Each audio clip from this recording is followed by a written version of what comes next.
Thank you for joining me on another episode of the Sales versus Marketing Podcast. I'm your host, Scott, and today we are sitting down with Swish Goswami. Now, Swish, I'm very excited to speak because he's a young entrepreneur, but don't let his age obviously influence your opinion or what he's done, because his experience, his past, he's had started six high impact ventures in 4 different industries. He has been a LinkedIn youth editor. He's been a Fortune 500 consultant to Google and American Express. He has participated in a venture capital firm founded by Brooklyn Nets point forward Trevor Booker. He has been a UN youth ambassador and spoken at UN sessions. He's been a 3-time TEDx speaker, and all around just a very impressive individual. Right now, he's working on an organization where he's founder, CEO, TruFan, which we're going to speak about in a bit. But first, I'm going to throw it over to Swish and just get a sense of his origin story. And, like Swish, tell us how you accomplished this, what motivated you to sort of go out and do all these incredible things and be so successful. And then how did you actually do it? Yeah. So firstly, thanks for having me. I really appreciate it. I think kind of two factors early on really helped set the tone for my life. One is having a really strong support system that was brutally honest with me about what I like and don't like. So my brother, for example, is a lawyer right now. Growing up, going to college, I wanted to be a lawyer. He was actually the first person to give me a reality check of what being a lawyer even entails and how 98% of what happens in the TV show Suits is actually not what happens in the life of a lawyer. Yeah. And then I think secondly, just an innate drive, and something that I don't know if it can ever be taught. I don't know if it's something you're born with, but coming from Singapore, where the education system is way quicker. When I moved to Canada when I was 8 years old, I just found school very easy, and it gave me a lot of time to do a lot of extracurriculars. So I was in dance, I was playing basketball, I was playing volleyball, I was playing cricket, I was debating.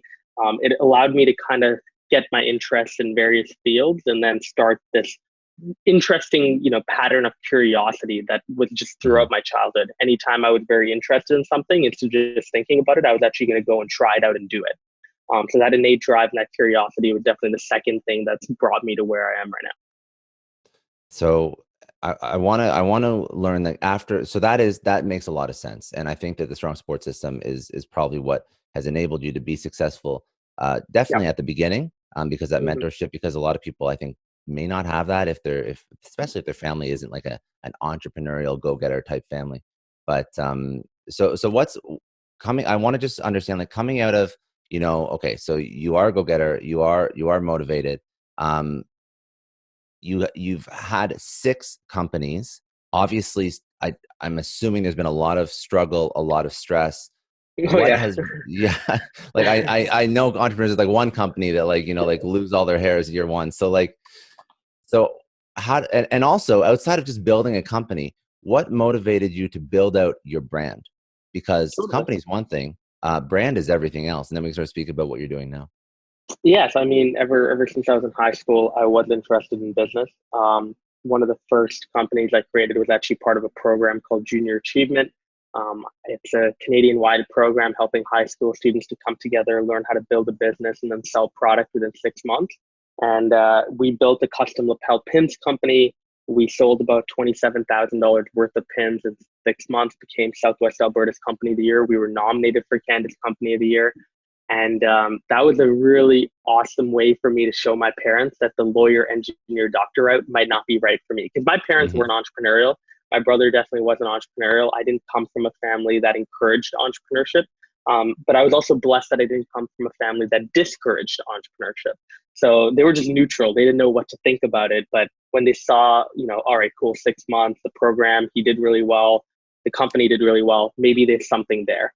In high school, I started a nonprofit called Canada Thinks, leveraged my debate network, which was fairly global because I was debating for Team Canada, to get these people from various countries to go home and start conferences and to take all the proceeds from those conferences and put it into a youth fund that would only fund youth startups. And then past that, I think in first and second year university, my mind just went to a bunch of ideas. And honestly, some of those ideas failed.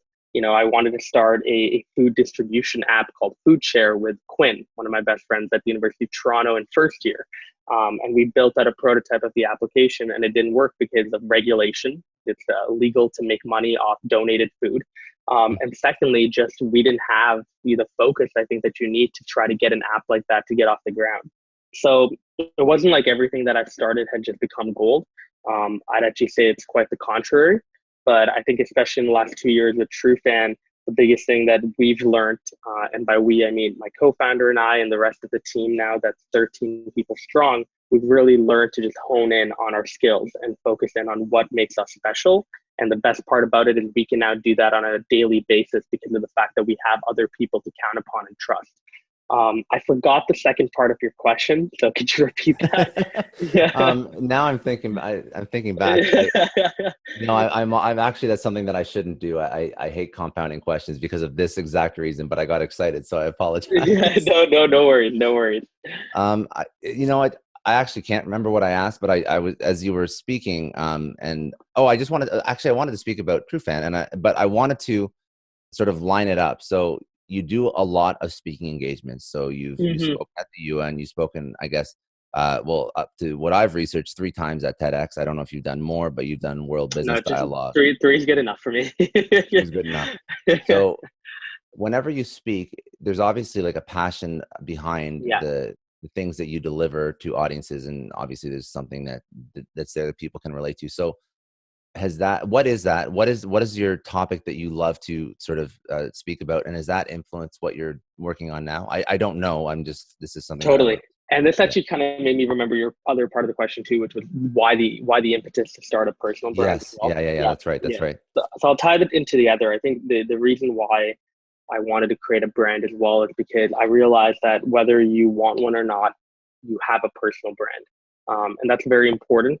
When someone searches you up, they are immediately going to get some results back. And I would like those results to be as favorable and positive towards me. And I'd like those results to hopefully be a summation of what I've done and what I'm good at. So that's honestly why. I think the later reason and the reason that I love continuing to share content on a platform like LinkedIn or a platform like Instagram is just the community building aspect. I Hmm. find that to be very rewarding. It can definitely tie back towards TruFan. We have had some people in my community who've come on as employees, as interns, as clients. We've also had people that are championing TruFan and telling their friends about it. And it's been great from a branding perspective to have that sort of community aspect to our company. And that really starts with individuals at TruFan starting to share their life and tidbits of their life on social media. I think in terms of speaking, obviously coming from a debate background, I loved speaking. And once you stop debating, you definitely want to find another way to get on stage and tell people what you believe. And speaking was that outlet for me. So right now, I mainly speak on 2 topics. Number one is I love talking about the future of marketing and talking about customer engagement and one-to-one marketing and how certain paradigms of marketing, like influencer marketing or paid advertising, are changing and where the direction of those trends are going. The second thing is I love talking about mental health. And this is a talk that I've given at a fair amount of universities now across the continent, is talking about how to be able to become a professional, but still manage your mental health and still be in check.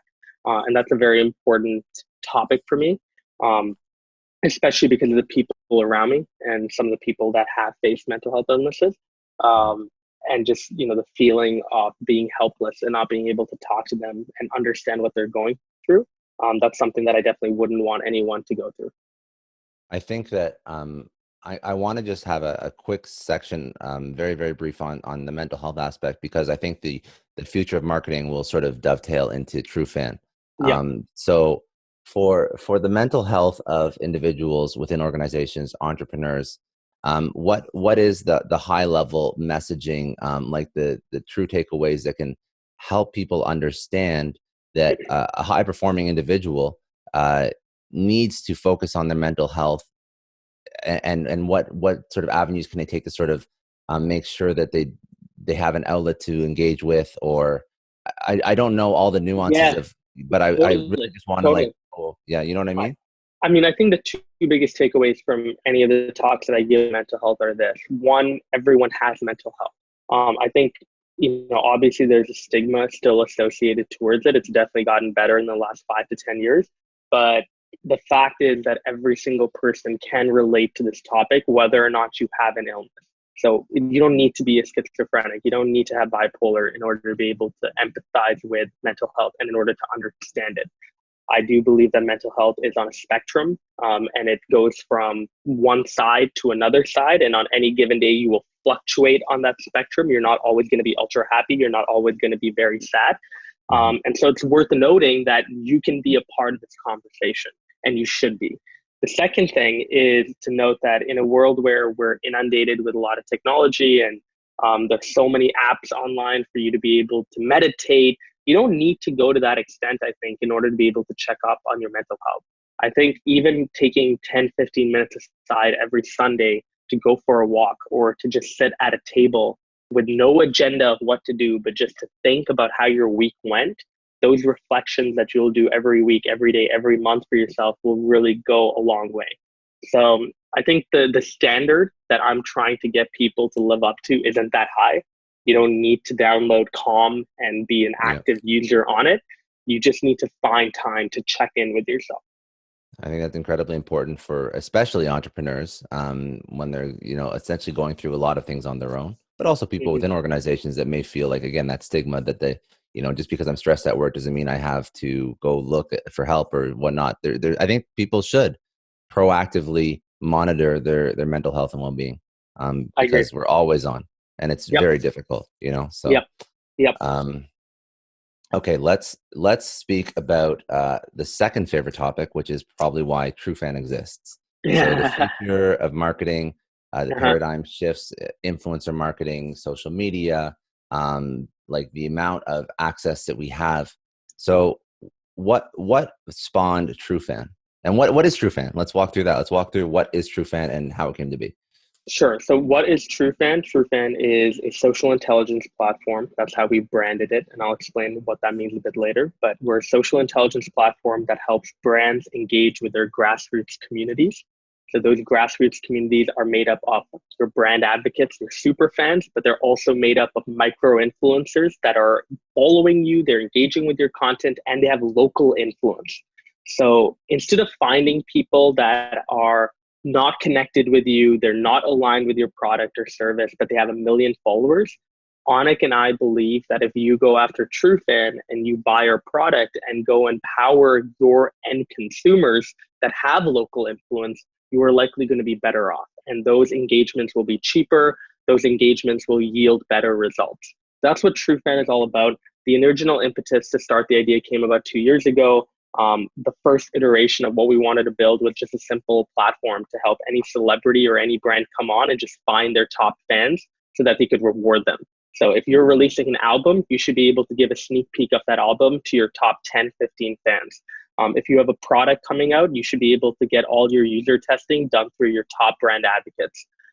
Where I think we've gone towards, and especially with the acquisition we made 3 months ago, we've become a very all-encompassing audience analytics platform that doesn't just have the capabilities of being able to help you find the top 20% of your audience, but we now have the ability to be able to take your entire following and give you the tools to be able to filter that following and find an audience that you want to market to, whether it's based on location, the keywords that your audience has in their bio, how many followers they have, are they verified? There's a number of filters that we give you to be able to slice and dice your audience. Have you ever, you know who Seth Godin is, correct? Yep. I actually even chatted with Seth Godin twice. Oh, yeah. So he's Skype. A big advocate of like tribe, building your core tribe when you're taking the product.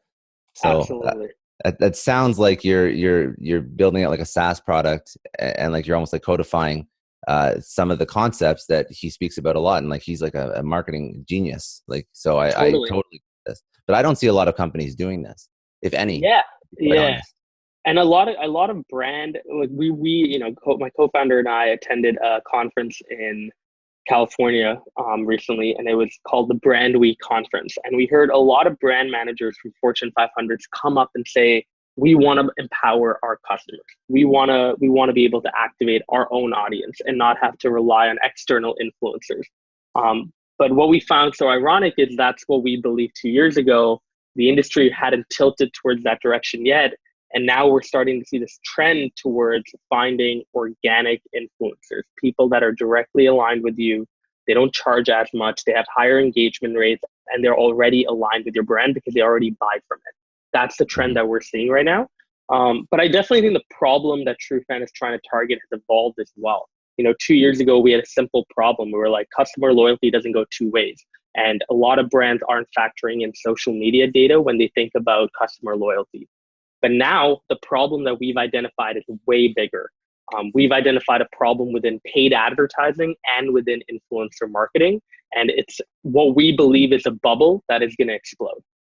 So walk me through that problem that you've discovered, and why is it such an issue that's going to eventually like explode? You know what I mean? Yeah. So paid advertising has four key problems. And by paid advertising, I mean Instagram, Google, Facebook ads. The first problem is ad fraud. So click farms, domain laundering are leading to a lot of money being wasted. About $50 billion to $150 billion in the next 5 years is going to be lost due to ad fraud.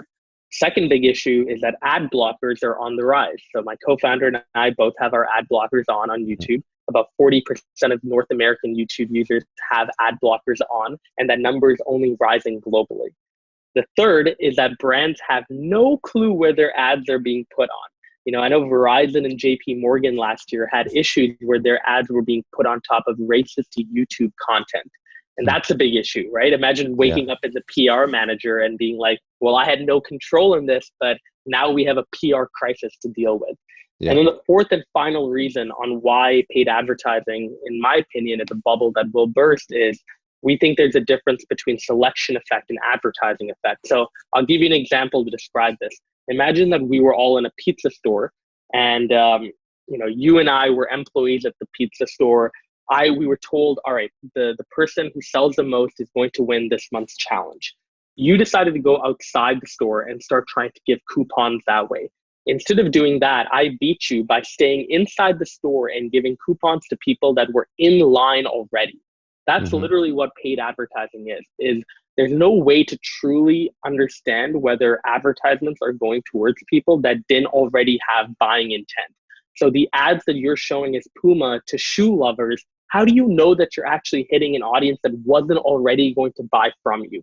That's something that brand marketeers right now cannot figure out. And it's a big issue behind why a lot of times their paid advertising spend goes to waste. So we think like this is all bad. And obviously a lot of that money is going to shift towards influencer marketing. The influencer marketing industry will become an $11 billion industry by the end of the year. It's only growing every single year.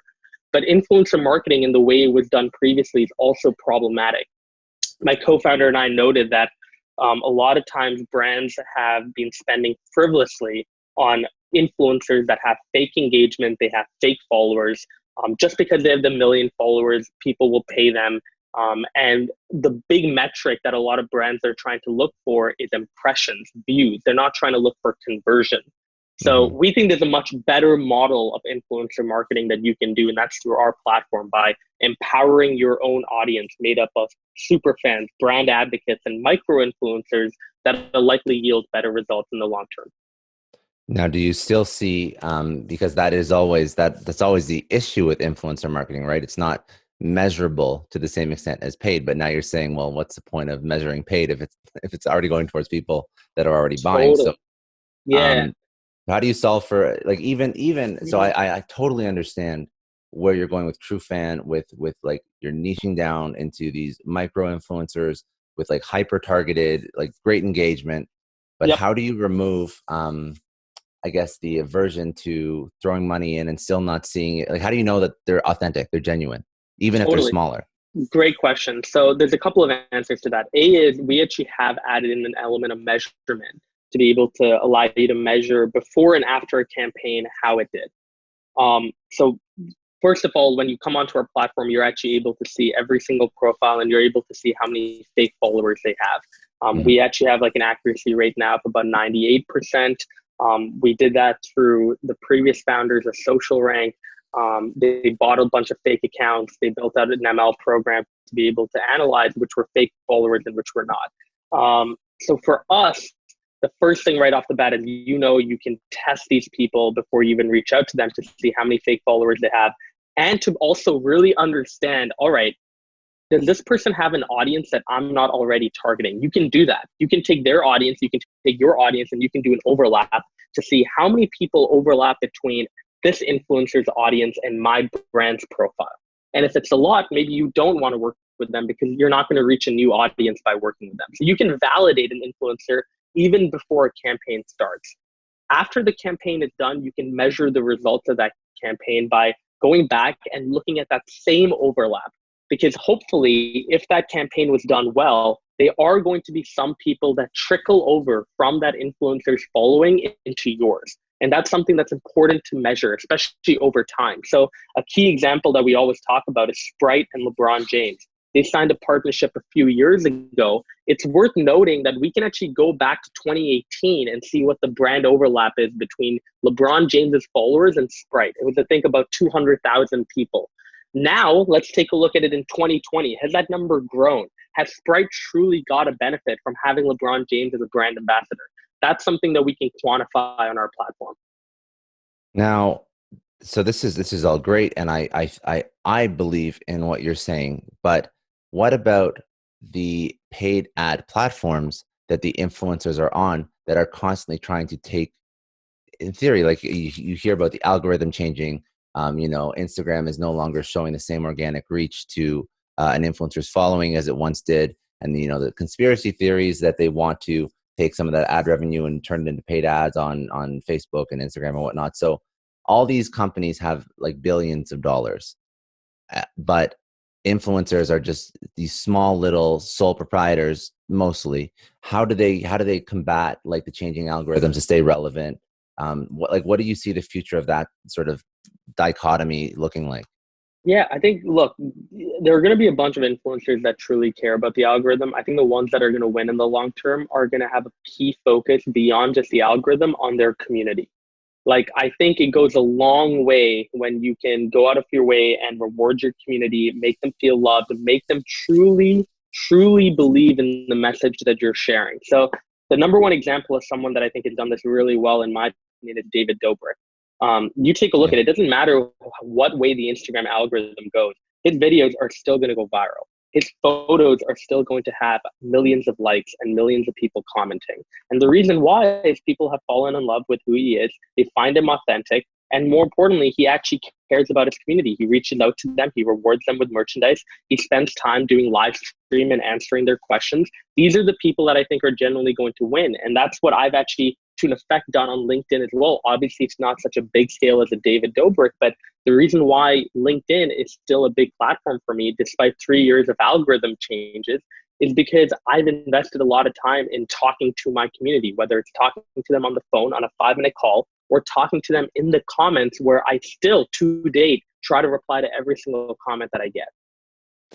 So do you think that that mentality, like the trying to play the algorithm, is going to be essentially the death of fake influencers? And if there could be like one lesson for people that are trying to sort of take their brand, their influencer brand, into the next, I guess, into the future of marketing, it would be to truly build out and be authentic with your community. That's really the only way to win. And I really think it is. Yeah. I really think it is, because I think the three things, building a brand, the three things it comes down to is content, community, and collaboration. Collaboration is something some people can do, some people can't. It depends where you are. If you're in LA, you're probably going to be able to find other influencers to collaborate with, do videos with, take photos with, write articles with, whatever. If you're in, I don't know, Missouri or whatever, or St. Louis, it might be a little more difficult compared to LA to be able to find those people. Content is something that can differentiate you as well, but the way that we're inundated again with like so many pieces of content every single day. As a consumer, we're bombarded with sponsored posts on top of sponsored posts. It's really hard these days to stick out unless you're Mr. Beast and you're able to put $500,000 into a video doing a crazy stunt that nobody's ever done before. That's a really hard way to differentiate yourself as well. So I do think that the golden egg then is community. I think the way to be able to differentiate yourself is to have a very strong focus to who are my top fans? How do I mobilize them, activate them, and make them feel valued for their loyalty? That's what I think like building a brand, community building, even TruFan really comes down to.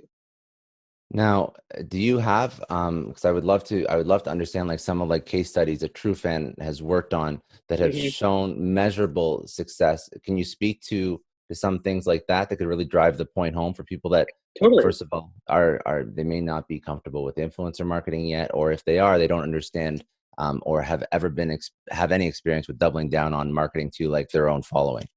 Yes, I'll give you some examples. Some of these examples were also examples of how customers in the last 3 or 4 years were using SocialRank, the platform that we bought out in November. So, the first is the Red Cross. About 2, 3 years ago, the Red Cross used our platform to be able to find volunteers that could come out and help them with their initiatives. They went online.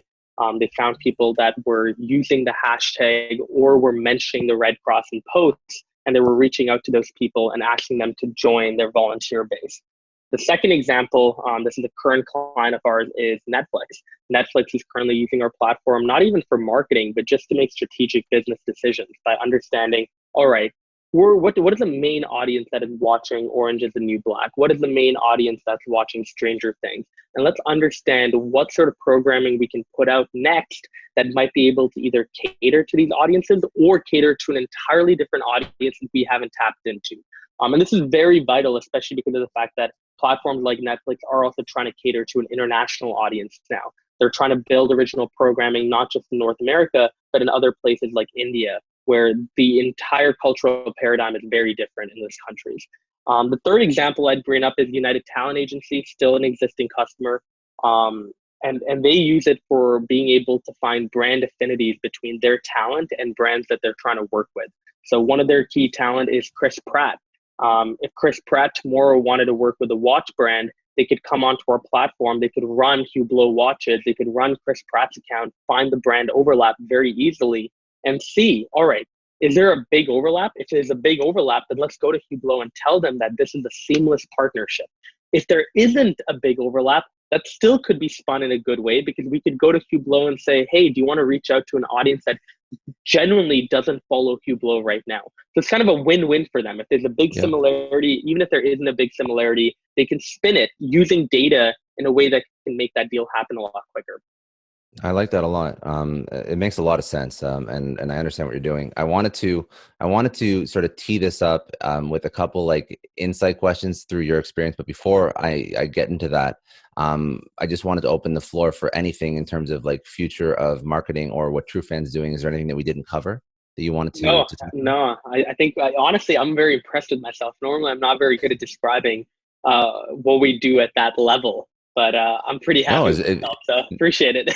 no, my pleasure. It was really good. It makes a ton of sense, and I've never heard of a tech that does what TruFan does. And I don't like to be so evangelistic about products or specific companies on the podcast, but I think it's very relevant because it's so different from everything else that I've seen out there. Like there's a lot of influencer marketing firms, agencies, but not at this level. Like really, in all Mhm. seriousness, like that do what you do. So it's very cool to hear like how companies are actually using it. Um, You've been a six time. Well, is it six time entrepreneur or is it more? You've done It's a six. Six. six. Yeah, yeah, yeah. All But right. again, as I said at the very beginning, some of those did not work out. But very happy with the work that I've done in the last 3 years with a wearables company, being able Yeah. to build Dunk with my roommate in New York, who had started the account in 2013, and then now with TruFan. So my question to you is, sometimes I ask a question like, would you do it again? But you've done it six times. That's a stupid question to ask. So, but I would Would I do ask, it again? yeah, I know, right? Like, what's the next venture? Give it like another year or two. So I'll ask another question. And this is a very vanilla question, but I like asking it because everyone interprets a question differently and they really lay into it. So it's good. It gives some good insight for people that are sort of younger in their career. One lesson that you would tell yourself, younger self, um, a professional lesson that would help you get to where you are a little bit quicker. Yeah. So are you looking for like my main Yeah, like let's do it. piece of advice? Yeah, some advice, some advice you tell your younger self.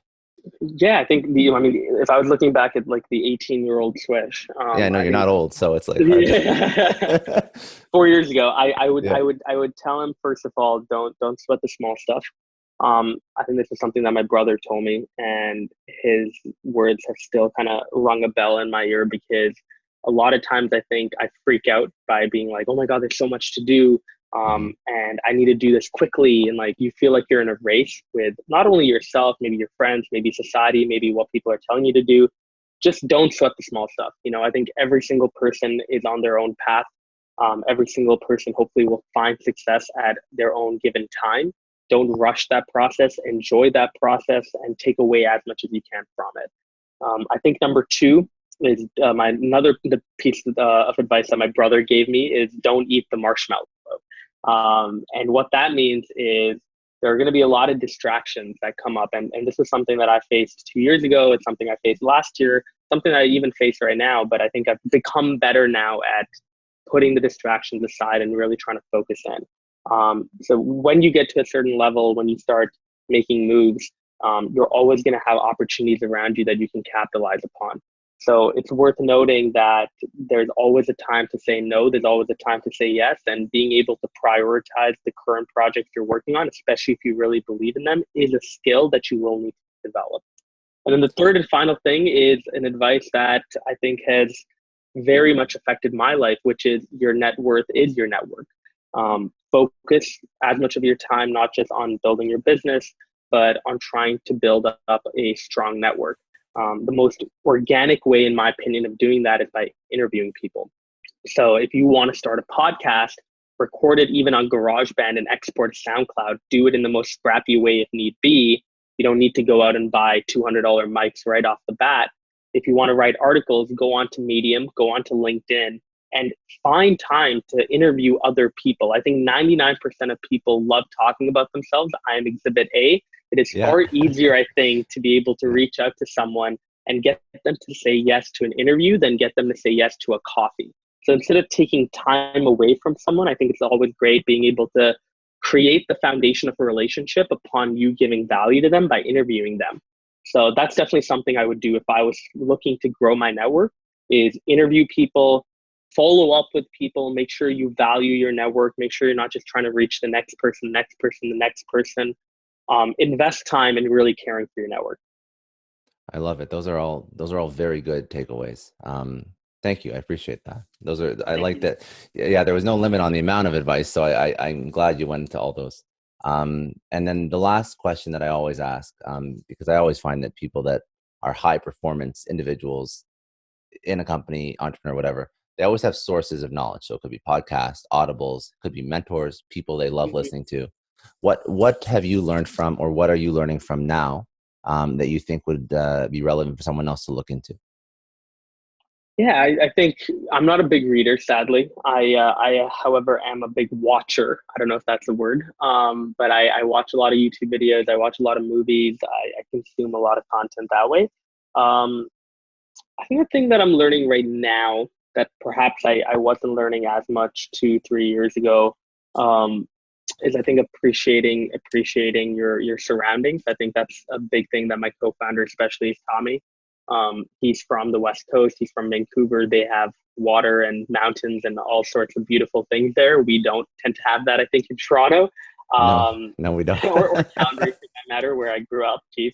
So it's been neat just being able to chat with him and understand, you know, how to be able to go outside and take a quick 10 Yeah, 15 minute walk to reset, being able to understand your surroundings and appreciate it. I think now more than ever, given the fact that we're all quarantined, we're starting to even appreciate it more, because we take things like that, I think, for granted. And moments like this where you're kind of forced to stay inside make you realize how blessed you were to just be able to go outside and sit down for dinner with your friends, and stuff like that hopefully won't be undervalued going forward.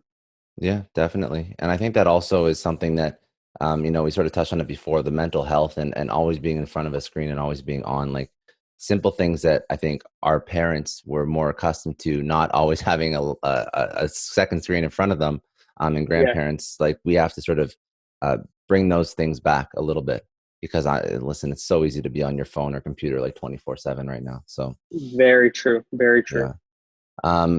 That those are all the questions I had, man. I really appreciate the chat. I think we really uncovered a lot, especially about TruFan and some of the insights you had. I think the only thing that I wanted to know was if people wanted to get in touch with you or TruFan, where would they go? Definitely. If you're interested in TruFan, you can go on our website, TruFan, TRUFAN.io. If you wanted to reach out to us directly, just reach out over email to info@trufan.io. And then for me, Twitter is probably the easiest way to reach me. I think LinkedIn, I kind of get a bit overwhelmed with my inbox sometimes.